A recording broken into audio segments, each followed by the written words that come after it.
Assalamualaikum warahmatullahi wabarakatuh. Perkenalkan, saya Syakila Mena Roslin dengan NIM S1S1240118. Jadi pada kesempatan kali ini saya akan melakukan penjelasan tentang tugas UAS Statistika pada mata kuliah Statistika. Oke, baik. Yang pertama yaitu apa itu statistik. Jadi, statistik itu adalah sekumpulan data atau hasil pengolahan data yang diperoleh dari penerapan ilmu statistika.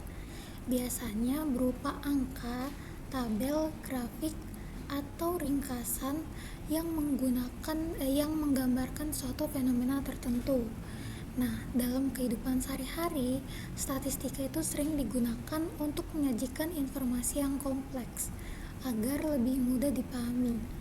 Misalnya jumlah penduduk suatu kota, tingkat inflasi, hasil survei kepuasan masyarakat, atau data penjualan perusahaan.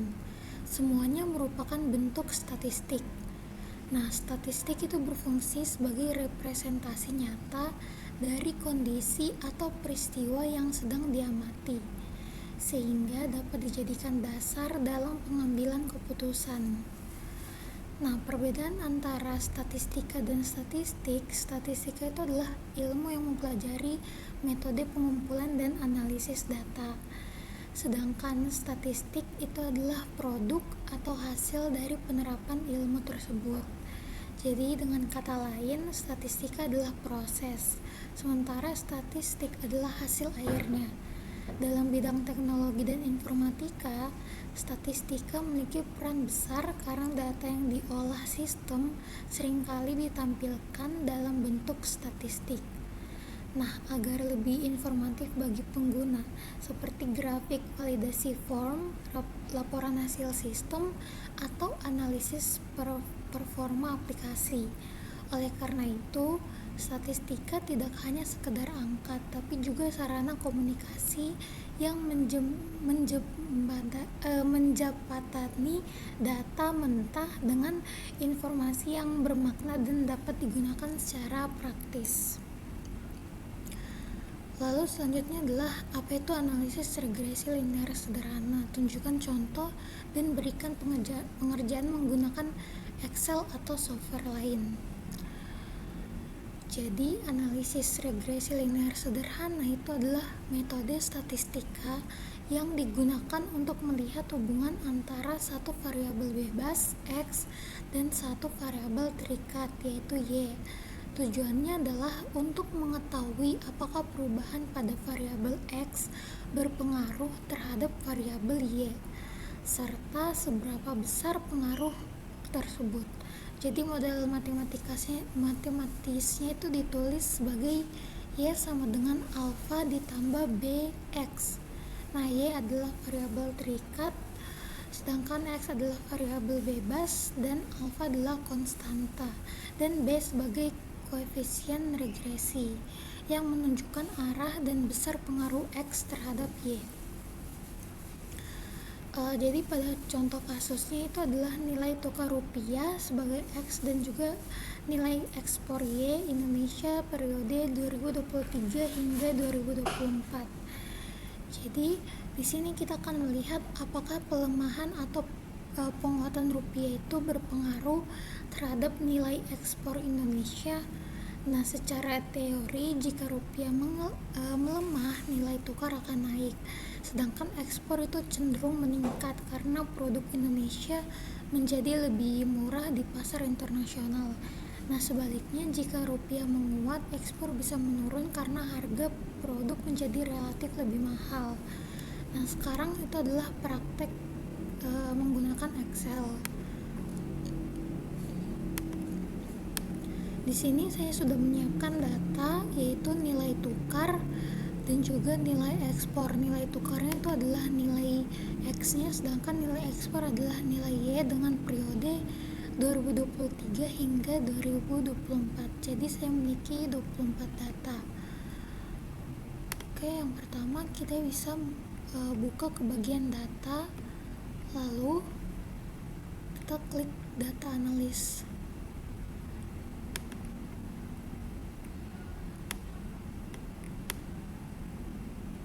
Di sini kita memilih analisis toolnya itu adalah regression. Lalu kita klik OK. Kita input Y range.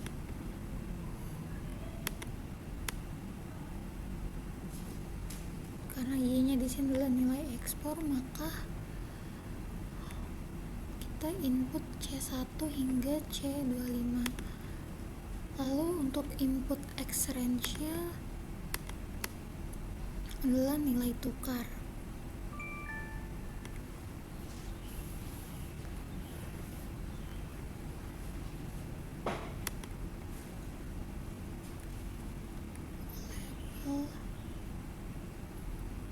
Oke, jangan lupa dicentang label. Setelah itu untuk output range-nya kita pilih di S1 S1. Nah, kalau sudah seperti ini kita bisa klik OK. Nah, di sini kita melihat ada summary outputnya, yaitu regression statistiknya. Di sini kita melihat multiple R-nya, R square juga ada, lalu standar error. Lalu kita juga bisa melihat signifikan F pada tabel ANOVA-nya.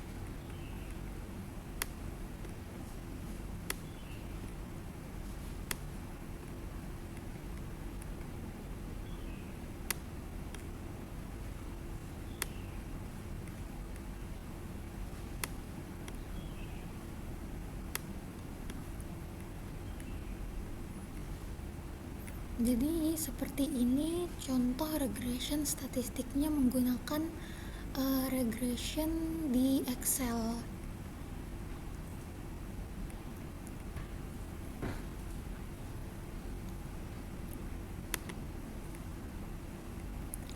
Lalu selanjutnya yang nomor 3, yaitu apa metode untuk mengetahui fenomena sebuah variabel yang dipengaruhi oleh 2 atau lebih variabel lain. Berikan contohnya, lalu tunjukkan juga cara pengerjaannya menggunakan Excel.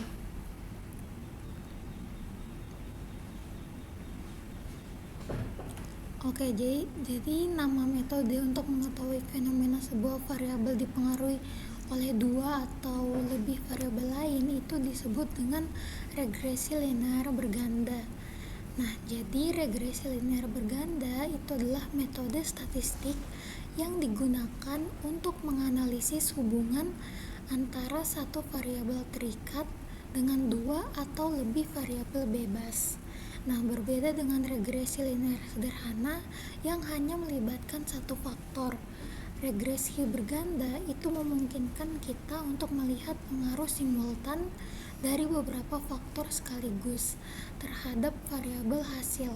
Nah, model matematisnya itu ditulis dengan Y sama dengan alfa ditambah B1 X1 ditambah B2 X2 ditambah hingga Bn Xn, dengan Y sebagai variabel terikat, X1 X2 itu variabel bebas, alfa konstanta, dan B1 B2 itu koefisien regresi yang menunjukkan arah serta pengaruh masing-masing variabel bebas terhadap Y.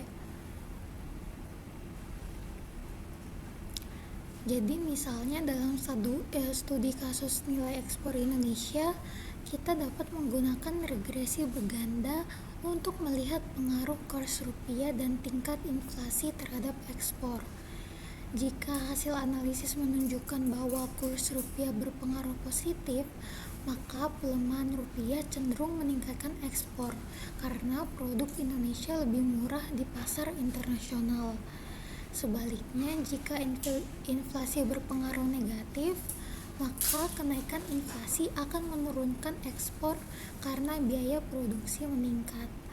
Nah, dengan demikian, regresi linear berganda membantu kita memahami fenomena yang kompleks, di mana satu variabel hasil dipengaruhi oleh banyak faktor sekaligus, serta memberikan dasar yang lebih akurat untuk pengambilan keputusan.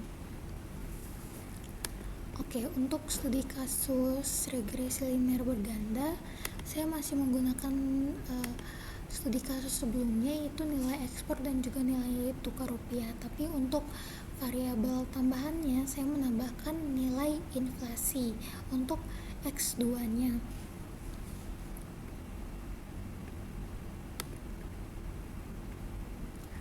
Oke, langkah-langkahnya sama seperti sebelumnya. Kita ke data analis.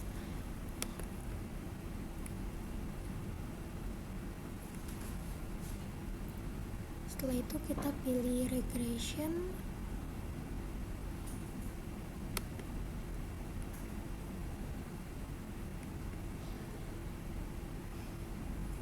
Di sini ya range-nya adalah nilai ekspor.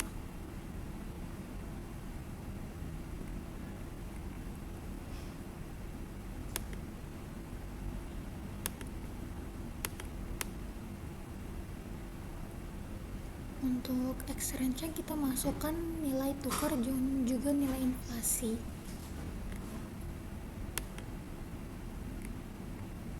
Oke, untuk output range-nya kita letakkan di F1.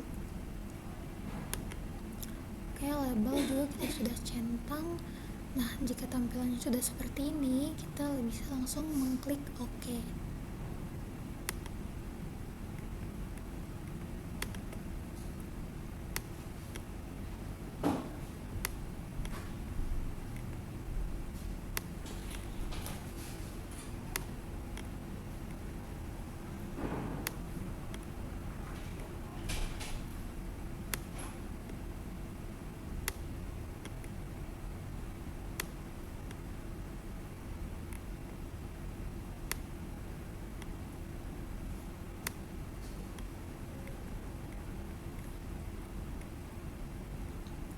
Oke, baik, jadi ini dia tampilan summary outputnya untuk regresi linear berganda. Di regression statistik kita ada multiple R, R square, adjusted R square, dan juga standar error. Dan di tabel ANOVA kita bisa melihat nilai DF, SS, MS, F, dan juga signifikan F. Lalu ada juga intercept untuk nilai tukar dan juga inflasi sebagai variabel X. Di sini terlihat ada koefisien, standar error, t-stat, p-value lower 95%, upper 95%, dan juga lower 95,0% dan upper 95,0%.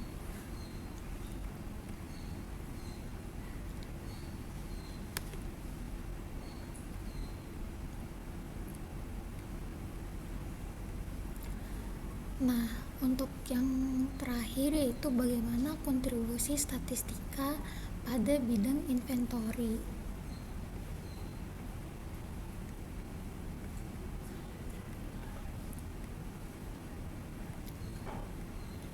Jadi, statistika memiliki kontribusi yang sangat besar dalam bidang inventory karena membantu perusahaan mengelola persediaan secara lebih efisien dan tepat sasaran.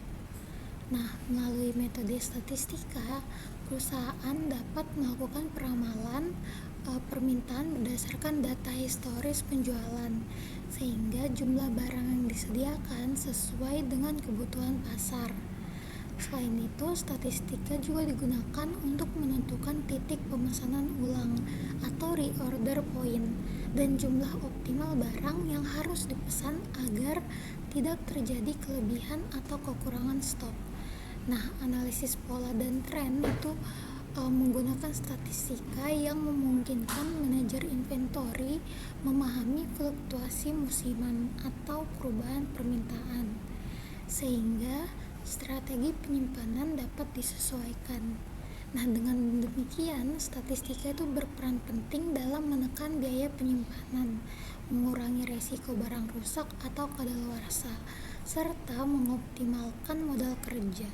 Nah, dalam praktiknya, statistika menjadikan inventory bukan sekedar aktivitas menyimpan barang, melainkan proses pengambilan keputusan yang berbasis data untuk menjaga keseimbangan antara biaya dan kebutuhan produksi maupun distribusi.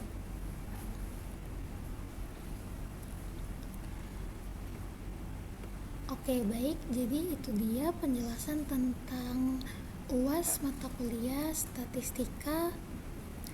Saya akhiri, wabillahi taufiq wal hidayah. Wassalamualaikum warahmatullahi wabarakatuh.